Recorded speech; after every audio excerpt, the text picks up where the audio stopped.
Hello and welcome back to the second part of Towards Green Energy, chapter number 5, Science 2.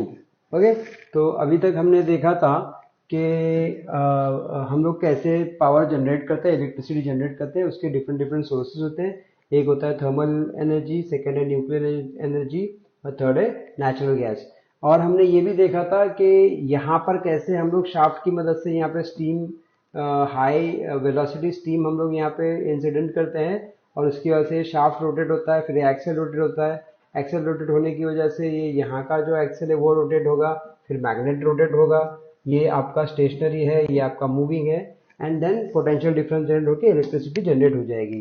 Okay, तो हमारा इस chapter का purpose क्या है? हमारा इस चैप्टर का पर्पस है कि हम ये तीनों टॉपिक्स को सीखे कि थर्मल एनर्जी से कैसे इलेक्ट्रिसिटी जनरेट होती है, फिर न्यूक्लियर एनर्जी से कैसे इलेक्ट्रिसिटी जनरेट होती है, और नेचुरल गैस से कैसे इलेक्ट्रिसिटी जनरेट होती है। ये है हमारा part number 1। Like first M हमारा ये होगा कि हम ये तीनों को सीखे जो कि ट्रेडिशनल मेथड्स है, ठीक है, ट्रेडिशनल पावर प्लांट्स है। सेकेंडरी हमारा जो मेन कंसर्न है, मेन जो सीखने लायक यहाँ पे पार्ट है वो टूवर्ड्स ग्रीन एनर्जी। तो हम ग्रीन एनर्जी की तरफ कैसे जाएंगे, ऐसे कौन से नए पावर प्लांट्स है, पावर स्टेशन है जिससे हम green energy like without pollution, without natural resources को खराब किए बगैर या पोल्यूशन किए बगैर हम कैसे कौन से एनर्जी सोर्सेज को यूज कर सकते हैं जिससे हम बोल सकते हैं कि हाँ हम ग्रीन एनर्जी कर रहे हैं, हम पर्यावरण को खराब नहीं कर रहे हैं, हम पोल्यूशन नहीं कर रहे हैं, हम प्लांट्स नहीं कट कर रहे हैं, हम कोल जो नेचुरल रिसोर्स है, लिमिटेड रिसोर्स है, उसको नहीं खत्म किए बगैर, उसको खत्म किए बगैर हम कैसे इलेक्ट्रिसिटी जनरेट कर रहे हैं। That is towards green energy. ठीक है, I hope you got the concept. Now, let's start with the first point, which is the thermal energy based power plant, power stations. ठीक है, तो हमें पता है कि सबसे पहले हमें कोई सोर्स लगेगा जहां से हम हीट जनरेट कर सके। हीट जनरेट करके हम क्या करेंगे, स्टीम बनाते हैं, राइट। स्टीम बना के हम टरबाइन रोटेट करते हैं। टरबाइन रोटेट होगा तो जनरेटर समझने के लिए आपको इलेक्ट्रिक जनरेटर, जो आपका चैप्टर नंबर इलेक्ट्रिक जनरेटर है ना आपका, जो साइंस में चैप्टर 1 में which is your let me recollect, chapter number 4 effect of electric current, वो आपको देखना होगा। उसके अंदर आपका जो चैप्टर है, आपका जो पॉइंट है इलेक्ट्रिक जनरेटर वाला, वो आपको देखना होगा। ठीक है, इलेक्ट्रिक जनरेटर का पॉइंट देखेंगे तो आपको याद आएगा। पार्ट 1 में भी मैंने यहाँ पे इलेक्ट्रिक जनरेटर समझाया हुआ है और यही है इलेक्ट्रिक जनरेटर। ठीक है, और इसमें भी यहाँ पे भी मैंने थोड़ा सा एक्सप्लेनेशन दिया हुआ है। नाउ यहाँ पर सोर्स क्या होगा, यहाँ पे सोर्स होगा कोल। यहाँ पे सोर्स क्या होगा, कोल। ये हमारा डायग्राम है थर्मल पावर प्लांट का। यहाँ पे मेरा coal as a source of energy है, source of energy to to run the turbine. तो सबसे पहले फ्यूल कोल मतलब कोयले को हम जलाएंगे। जैसे ही कोयले को हम यहाँ पे जलाएंगे तो क्या होगा, boiler for conversion of water to steam. ठीक है, तो बॉयलर क्या करेगा आपका, ये आपका बॉयलर है। यहाँ पे क्या होगा, आपका पानी जो गर्म होगा वो स्टीम में कन्वर्ट होगा। ठीक है, तो आपका जब पानी गर्म होकर स्टीम में कन्वर्ट होगा तो आपका स्टीम क्या करेगा, आपका स्टीम टरबाइन को रोटेट करेगा। आपका स्टीम क्या करेगा, टरबाइन को रोटेट करेगा। देखो यहाँ पे दो पार्ट है, एक है स्टीम जाएगा टरबाइन को रोटेट करेगा, दूसरा है जो कोयला जलेगा उसका वेस्ट आएगा ना, तो वेस्ट यहाँ से टावर से बाहर निकलेगा। हाँ, ये हाई टावर है, ये क्या है, हाई टावर है। तो हाई टावर से क्या होगा, आपका यहाँ से वेस्ट बाहर होगा जो हम लोग हाइट पे छोड़ते हैं। क्यों, ताकि लो पे छोड़ेंगे तो हम ह्यूमंस को ज्यादा प्रॉब्लम होगा, हाई पे छोड़ेंगे तो भी प्रॉब्लम है, but that is the only way we have.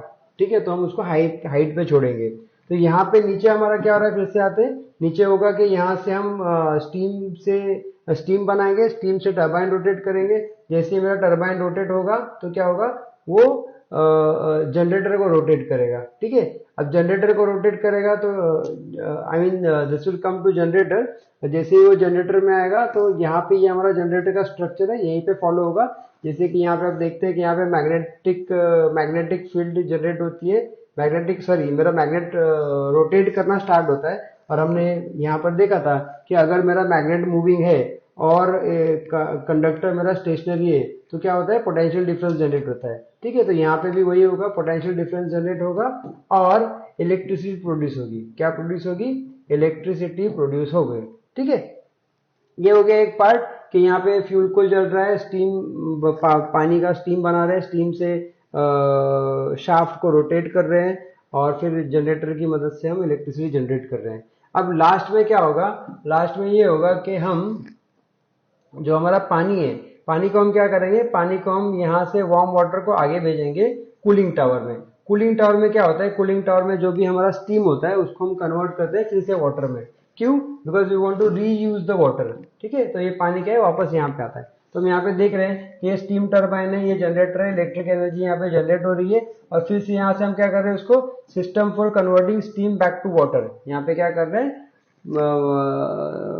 Steam को हम फिर से पानी में कन्वर्ट कर रहे हैं। ठीक है, तो अगर मैं इसको, आप देखो इसको ऐसे, आप इसको मैपिंग करनी है। ठीक है, जैसे कि सोर्स क्या है, फ्यूल कोल है, ये क्या आपका है, केमिकल एनर्जी कोल है। ठीक है, फिर ये आपका थर्मल एनर्जी क्यों बता रहा है यहाँ पे, क्योंकि आप हीट देके वाटर को बॉईल करके स्टीम जनरेट कर रहे हो। ठीक है, then kinetic energy in steam. ठीक है, स्टीम में क्या है, काइनेटिक एनर्जी है, जो काइनेटिक एनर्जी क्या करती है, आपको टरबाइन को रोटेट कर रही है और इलेक्ट्रिसिटी जनरेट कर रही है।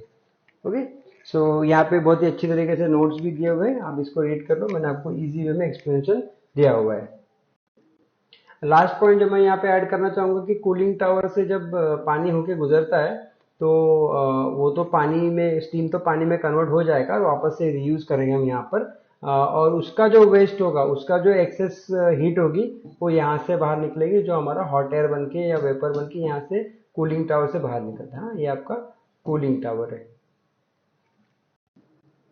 अब देखते हैं कि प्रॉब्लम्स क्या है इसमें, थर्मल पावर यूज करने में क्या क्या इश्यूज आ सकते हैं। ठीक है, तो थर्मल पावर यूज करने में एयर पोल्यूशन है, क्योंकि हम लोग कोल को जला रहे हैं। ठीक है, फिर उसमें हमें कार्बन है, सल्फर है, नाइट्रोजन डाइऑक्साइड है, ये सारे हार्मफुल है हमारे हेल्थ के लिए। भले हम टावर की मदद से ऊपर छोड़ रहे हैं, लेकिन फिर भी उससे प्रॉब्लम तो है ना, वो तो कहीं ना कहीं मैक्सिमम परसेंटेज तो हमारे ही एनवायरमेंट में फैल रहा हुआ है।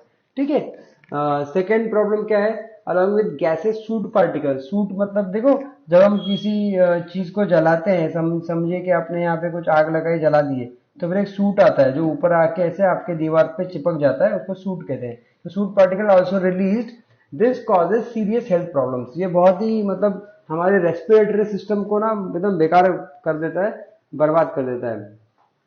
Now the third point is coal is a natural resource. Coal क्या है, कोयला एक नेचुरल रिसोर्स है, जो कि उसकी अवेलेबिलिटी लिमिटेड है, तो वो कल को खत्म हो जाएगा, तो हम फिर कौन सा सिस्टम यूज करेंगे। Okay, let's get to the next point, power plant based on nuclear energy. पहले हमने देखा थर्मल एनर्जी, अब हम देख रहे हैं न्यूक्लियर एनर्जी। न्यूक्लियर एनर्जी में क्या होता है, न्यूक्लियर एनर्जी में वी यूज न्यूक्लियर रिएक्टर्स। हाँ, न्यूक्लियर रिएक्टर का यूज करते हैं। ये हमारा न्यूक्लियर फ्यूजन का यहाँ पे एग्जाम्पल भी दिया हुआ है, उसका डायग्राम भी दिया हुआ है। यहाँ पर क्या होता है, energy is released by the fusion of nucleic atoms like uranium and plutonium. Uranium या प्लूटोनियम का हम यूज करते हैं और न्यूक्लियर फ्यूजन के मदद से हम उसको क्या करते हैं, यहाँ पर भी हम हीट जनरेट करते हैं। जैसे कि हमने पहले भी डायग्राम में देखा कि हीट जनरेट करना बहुत जरूरी है। हीट जनरेट नहीं करोगे तो आपका हाई वेलोसिटी स्टीम नहीं बना पाओगे, और जब तक आप हाई वेलोसिटी स्टीम नहीं बना पाओगे, आप इस व्हील को रोटेट नहीं कर पाओगे। इस व्हील को रोटेट नहीं करे तो आप मैग्नेट को भी रोटेट नहीं कर पाओगे। ठीक है, तो ये एक सोर्स है एनर्जी का, तो हमें कोई ना कोई सोर्स यूज करना पड़ता है। थर्मल यूज किया, आप न्यूक्लियर देख रहे हैं हम लोग। ठीक है, तो जैसे ही हम रिएक्टर्स यहाँ पे यूज करेंगे uranium and plutonium, this nuclear energy is use to generate heat, है ना। यहाँ पर भी क्या कर रहे हैं हम लोग, न्यूक्लियर एनर्जी को यूज करके हीट जनरेट कर रहे हैं। And we are doing, heat generate करके बॉइल कर रहे हैं, वाटर को बॉइल कर रहे हैं and generate the high velocity steam. ठीक है, यहाँ पर भी हम यही कर रहे हैं कि हाई वेलोसिटी स्टीम से क्या करेंगे, टरबाइन रोटेट करेंगे। जैसे ही हमारा टरबाइन रोटेट होगा, इससे क्या होगा, हमारा जनरेटर काम करेगा, और जनरेटर काम करेगा तो पोटेंशियल डिफरेंस जनरेट होगा एंड इलेक्ट्रिसिटी प्रोड्यूस होगी। अब इसमें क्या है, न्यूट्रॉन रिलीज होते हैं, न्यूट्रॉन रिलीज होने की वजह से न्यूट्रॉन रिलीज होते हैं, एनर्जी रिलीज होती है, और यहाँ पर फ्यूजन, जो न्यूक्लियर फ्यूजन होता है, उसका वो प्रोसेस यहाँ पे बताया हुआ है।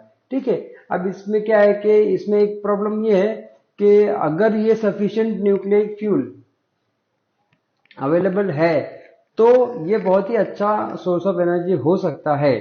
ठीक है, if sufficient nuclear fuel is available then this is a good source of energy, but the major problem is nuclear fusion emits harmful radiations called nucleic waste, and how to dispose this nucleic waste is a big challenge.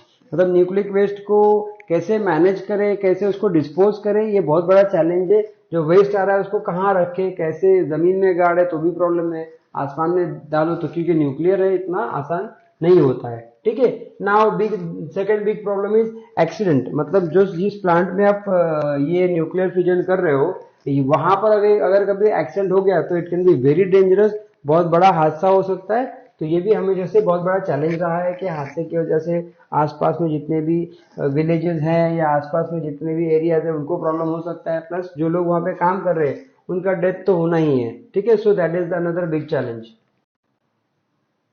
Next is power generation plant based on natural gas. आपको याद होगा कि पहला हमारा था thermal energy, second हमारा था nuclear energy, तो थर्ड हमारा सोर्स है यहाँ पे नेचुरल गैस। ठीक है, नेचुरल गैस में क्या होता है कि pressurised air is introduce in the combustion chamber. ये क्या है, हमारा फ्यूल है। फ्यूल मतलब क्या आएगा हमारा यहाँ पे, नेचुरल गैस आएगा। ठीक है, so pressurised air is introduced in combustion chamber using compressor. Compressor से क्या करेंगे हम, प्रेशराइज्ड एयर छोड़ेंगे। In chamber natural gas is burn in presence of air. यहाँ पे क्या करेंगे, नेचुरल गैस यहाँ पे जलाएंगे हम इसको। ठीक है, तो नेचुरल गैस हम जलाएंगे तो हाई प्रेशर जनरेट होगा। The turbine is run by gas at a very high temperature and pressure. ठीक है, generate by the combustion of gas, मतलब गैस जलाने से जो हाई प्रेशर जनरेट होगा, हाई टेम्परेचर जनरेट होगा, उससे क्या होगा, हमारा टर्बाइन रोटेट होगा। और हमें पता है कि टर्बाइन रोटेट होगा तो क्या होगा, हमारा जनरेटर में पोटेंशियल, जनरेटर हमारा क्या करेगा, पोटेंशियल डिफरेंस जनरेट करेगा और हमारी इलेक्ट्रिसिटी प्रोड्यूस होगी। ठीक है, देखो ये जो पार्ट है ना, कि टर्बाइन रोटेट होगा, देन जनरेटर हमारा पोटेंशियल डिफरेंस जनरेट करेगा और इलेक्ट्रिसिटी जनरेट करेगी, ये सब में कॉमन है। ये सारा चीज है ना, सब जगह पे कॉमन है।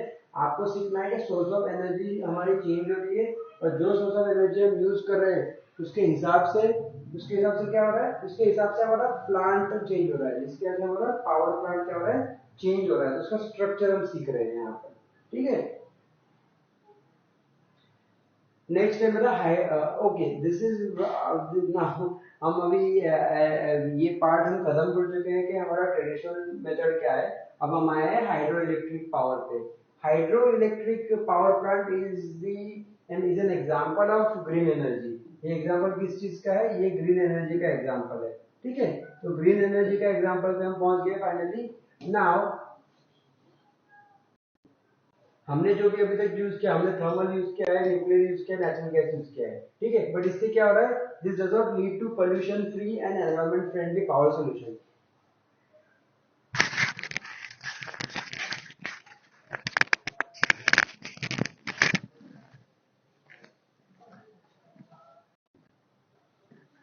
Now power generation plant based on natural gas.